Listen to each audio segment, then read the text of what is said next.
ওকে এই বিষয়ে কিছু বুঝতে দেওয়া যাবে না। এইসব কি করছো? তুমি তো জানো আমি এইসব পছন্দ করি না। হয়তো আমি আগামী সালে না থাকতেও পারি। এটা কি বলছো তুমি? আমার মনে হচ্ছে আমি খুব তাড়াতাড়ি মরে যাব।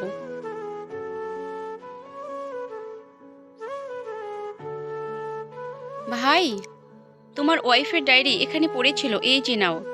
আমি জানি আমার ক্যান্সার হয়েছে, তাই আমি আমার এইসব ইচ্ছা আমার স্বামীর সাথে সব পূরণ করতে চাই। তোমার জন্য আমার কাছে একটা সারপ্রাইজ আছে। আগে চোখ বন্ধ করো।